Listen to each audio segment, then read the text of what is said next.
É interessante a gente pensar que esse público da educação especial, né, ele é vasto também. Então, ele tem o que a gente chama de necessidades educacionais específicas.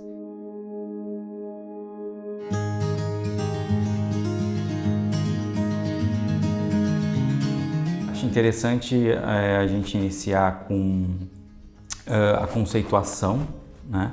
Porque tem muitas pessoas que se enganam, às vezes elas estão falando sobre inclusão social, mas na verdade ela fala que é educação inclusiva. Então é interessante a gente caracterizar primeiramente esses pontos, né? Eu acredito que é interessante a gente começar a falar um pouco da caracterização de cada aspecto da educação, né? Existe muita dúvida e tem muitas pessoas que se enganam na fala. Tem pessoas que estão falando sobre educação inclusiva, mas na verdade estão falando sobre inclusão social. Então, é interessante a gente pensar, né? Vamos abrir um círculo aí na cabeça e pensar que nesse círculo existe a inclusão social. Então, o que é a inclusão social? A inclusão social é o direito das pessoas a terem moradia, saúde, né, transporte. Então, na inclusão social eu insiro esses direitos e dentro, agora a gente faz um outro círculo, eu coloco a educação, que é a educação inclusiva. Então, ali dentro da educação eu vou trabalhar com o direito dessa minoria, né, dos grupos minoritários, deles trabalharem, né, com a educação, com a aprendizagem, todo o âmbito escolar. E quando eu falo de educação, eu falo lá desde da educação infantil até o ensino superior. E é interessante também, quando eu falo de inclusão, as pessoas às vezes elas colocam, né, somente as pessoas com deficiência, e não é. Quando eu falo de inclusão, eu estou falando de grupos minoritários, de minorias. Então, eu insiro aí os quilombolas, os indígenas, e dentro disso eu tenho as pessoas, né, os alunos com deficiência. E aí, então, mais uma bolinha ali dentro da educação inclusiva, aí sim eu tenho a educação especial. Porque a educação especial, ela é uma modalidade que ela vai estar desde a educação infantil, né, e até o ensino superior também. Então, eu vou trabalhar a inclusão desses alunos com deficiência desde a educação infantil. É interessante a gente pensar que esse público da educação especial, né, ele é vasto também. Então, ele tem o que a gente chama de necessidades educacionais específicas. Só um adendo, né, para a gente pensar da nomenclatura que é dado a esses alunos. Antigamente, falávamos sobre portadores, né? Hoje, né, atualmente, a nomenclatura ela não é mais essa. Por quê? Porque portador, quando a gente porta alguma coisa, né, a gente pode retirar. Então, uma pessoa com deficiência, ela não pode tirar a deficiência dela. Então, nós agora usamos a nomenclatura de pessoas com deficiência. E isso que é mais interessante ainda, porque quando a gente fala com deficiência, nós estamos dizendo que essa pessoa, ela além dela ser um indivíduo, né, que está organizado ali na pessoa, ela tem uma deficiência. Então, a deficiência é apenas uma parte daquela pessoa e não o que ela é. E na educação, nós falamos do público, né? Então, público-alvo da educação especial. Quem são eles? São os alunos com deficiências sensoriais, que são os alunos surdos, a gente pode falar surdo, não tem problema nenhum, né? Os alunos com deficiência visual, cegos, né? Os alunos com deficiência física e os alunos com deficiência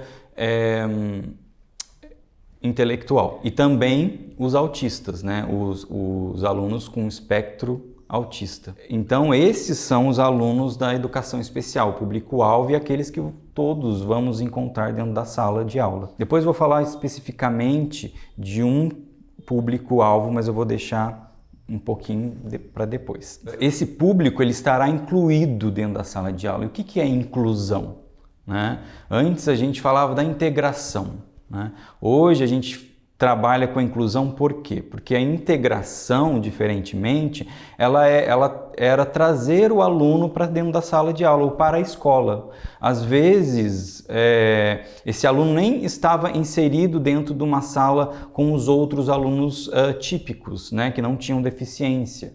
Eles tinham horários diferentes, então os horários, até o intervalo era diferente. Então ele estava dentro da escola, mas ele estava ali integrado somente, ele não estava usufruindo do mesmo ambiente de todos, ele não estava participando da comunidade escolar. E hoje a inclusão ela vai trabalhar essa união entre os alunos típicos, né, que não têm deficiência, e os alunos com deficiência. Então, ele está inserido na mesma sala de aula, né, ele faz parte das festividades da escola, né, o ensino ele deve ser tratado não só para o aluno típico, mas também para o aluno que tem deficiência. Isso é muito importante quando eu falo de inclusão. Né? De eu inserir e incluir esse aluno no ambiente escolar, né? No âmbito escolar. Para isso, né, a gente tem que trabalhar ferramentas, né, dentro da escola, pensar no ensino e pensar na aprendizagem mais ainda, né? Porque isso é uma realidade. Essa organização escolar ela não vai desaparecer, né? Por muitas lutas, esse grupo, né, conseguiu trazer os direitos das pessoas, os direitos da educação, os direitos à saúde. Então, essa organização ela não vai sumir, ela vai continuar. Então, a gente pensar que uma hora a inclusão ela vai se desfazer. Não, isso é real e isso acontece. Então, a gente tem que pensar sempre na escola como uma escola da inclusão. Até que um dia a gente não precise ficar usando essa palavra, porque será comum trabalharmos todos os aspectos de todos os alunos, né? Compreender as individualidades que existem dentro da sala de aula. Um dos públicos que faz parte da educação especial, mas ele especificamente não tem uma deficiência, é o grupo de altas habilidades e superdotação, que é muito interessante a gente comentar, porque ele, ao contrário, apresenta um nível, né, intelectual acima dos alunos típicos. E muitas vezes, por a escola não estar preparada, ela não consegue dar conta, né, levar a cabo, né, a aprendizagem desse aluno. E aí ele acaba sendo marcado por um preconceito e deixado como uma pessoa com deficiência, porque a escola não consegue acompanhar esse aluno, né? Então ele acaba ficando agitado, porque ele já conhece aquele assunto é repetitivo por ele, então ele não tem por que estar ali, então acaba trazendo um pouco de desconforto para ele e para a escola. Então é interessante a gente trabalhar com isso. E mais ainda é interessante a gente pensar que às vezes esse público ele vem, né, com uma duplicata, tanto na deficiência quanto na excepcionabilidade. Existe o que a gente chama de dupla excepcionabilidade, né? Por exemplo, uma pessoa surda ela pode ter altas habilidades, né? Então a gente tem aí dentro da educação, dentro da sala de aula, nós temos um público diverso, né? E aí é interessante a gente trabalhar com essa diversidade dentro da sala de aula, entender que todo mundo ali não é igual mesmo, né? Que a gente pensar nesse ambiente plural, dentro da sala de aula. Então, o professor que chega na sala de aula, ele vai ter que já pensar em como trabalhar essa pluralidade de aprendizagem, porque a gente pensa na pluralidade do ensino, mas a gente tem que pensar em como eles aprendem, né? Porque mesmo aqueles típicos, né, os alunos sem deficiência, eles têm as suas particularidades, né, as suas individualidades. Então, a gente pode, quanto mais plural o ensino, melhor para o aluno, né? Mais capacidade dele aprender de outras formas ele vai ter. E é por isso que as metodologias elas são importantes, né? Os métodos a serem aplicados dentro da sala de aula é muito importante. A gente tem que sair um pouco fora dessa questão da sala de aula um atrás do outro, né? E pensar em outros métodos para conseguir desenvolver o que é necessário dentro da sala de aula, né? O que é necessário para ele aprender. Um método específico usado para inclusão lá fora, na Europa, né? Tá entrando aqui devagarinho, né? Que é denominado PEI, né? Que é o Plano Educacional Individualizado. Então, ele traz para a gente uma estrutura para trabalhar com o aluno, né? Individualmente, primeiramente. Então, na primeira parte, você faz uma sondagem com ele para saber quais as dificuldades que ele tem. Mais que isso, as facilidades que ele tem para aprendizagem. Então, ali eu não trabalho só com a dificuldade dele, mas com essas facilidades como um aluno completo, né? Então, a partir desse momento, dessa primeira sondagem, vai ser construído metas e um objetivo, né? Então, qual é a dificuldade que ele tem, né? Qual é a facilidade que ele tem?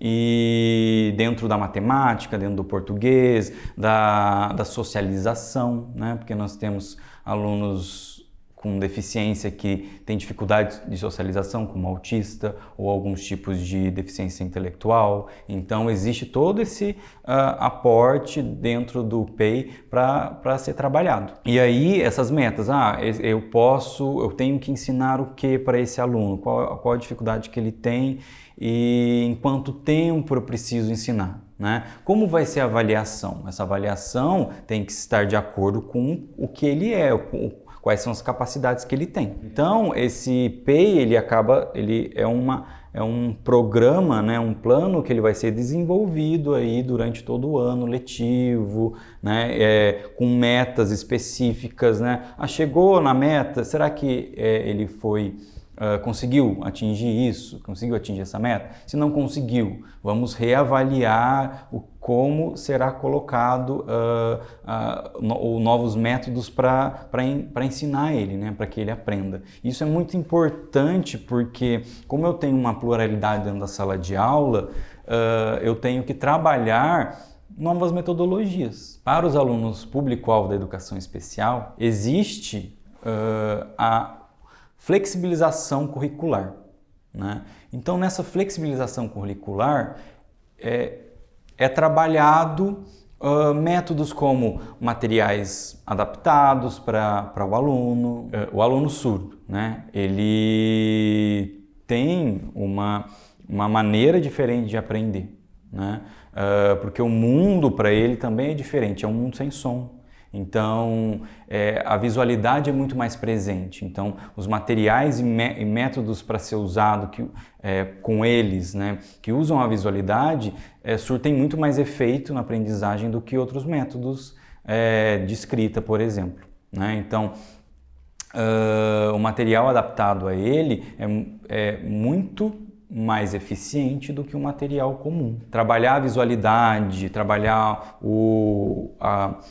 o coletivo, né, com ele, né? Por exemplo, o PBL é muito importante para ser trabalhado com os alunos, porque ali eu posso trabalhar tanto com o aluno sem deficiência, com deficiência, juntar em grupos para a compreensão de todos, né?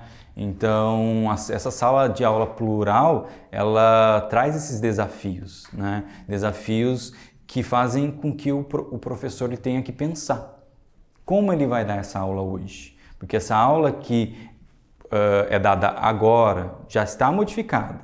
Aquela aula que foi dada antigamente, né, ela não é mais eficiente, tá? Ela não é mais eficiente para se trabalhar, porque o público mudou, né? Mesmo esse público com deficiência usa celular, usa as tecnologias, então existe aí como trabalhar com isso, né? Se aproximar desse aluno também, dessa forma. Métodos diferentes dentro da sala de aula são importantes para ensinar tanto os alunos com deficiência como os alunos que não têm deficiência. Então, quando eu facilito a aprendizagem do aluno com deficiência, eu também consigo facilitar a aprendizagem do aluno sem deficiência. Então, isso é muito importante quando o professor entra na sala de aula e já pensa que ele vai ter que trabalhar com um público plural. Essas metodologias, por mais que pareçam complicadas e na hora de chegar na sala de aula e falar, eu não consigo, né, trabalhar com isso, na verdade são o que o professor pode encontrar, né, no seu celular, no ambiente escolar, né? Então, as ferramentas que existem hoje são várias, né? Por exemplo, no celular nós temos muitos aplicativos. Inclusive, nós temos aplicativos no celular que fazem tradução de português para Libras. Então, são ferramentas que vão ajudar a comunicação, ajudar a trabalhar com os alunos de forma diferente, né? O ensino colaborativo é um ensino que não precisa de papel, não precisa de nada, você precisa só trabalhar com os alunos, né? Ter uma ideia e trabalhar com os alunos. O material didático, né, adaptado, ele pode ser construído com o que existe dentro da sala de aula, né? Um EVA, só que com, né, o olhar, né, de inclusão. Então, o professor ele pode usar as ferramentas que ele tem à mão para ser inclusivo. Então, aquela ferramenta que antes não parecia ser inclusiva, ela se torna inclusiva. Falando um pouco sobre a deficiência em si, né, o conceito de deficiência, é importante pensarmos que a deficiência, tanto nas definições que a gente tem na lei, quanto a da ONU, né? Eles vão caracterizar a deficiência como algo não de incapacidade, né? Não como a falta, mas sim como uma barreira que é colocada perante aquela pessoa que tem deficiência. Então, ela tem uma deficiência visual, tem uma deficiência auditiva, física, né? Então, o ambiente, na verdade, ele vai colocar essa barreira que ele não vai conseguir transpor. Então, não ter intérpretes em todos os lugares é uma barreira e é um momento que a gente observa a deficiência, porque eu não tenho como chegar lá, porque eu não tenho uma calçada bem estruturada, eu não tenho um intérprete, né, para comunicação, eu não tenho o braille para leitura. Então, nesse momento, as deficiências elas se mostram. É interessante que muitos autores falam sobre isso. Enquanto essas pessoas elas conseguem ter os seus direitos reservados, elas conseguem se locomover livremente, elas não são consideradas com deficiência, mas a partir do momento que ela se vê, né, impedida de algo, aí essa deficiência aparece. Então, se a gente pensar em deficiência, a gente tem que pensar, na verdade, em como a sociedade está tratando essas pessoas, né? Em qual as possibilidades que a sociedade dá para elas. que enquanto ela é livre, ela consegue desenvolver tudo, ela não tem deficiência.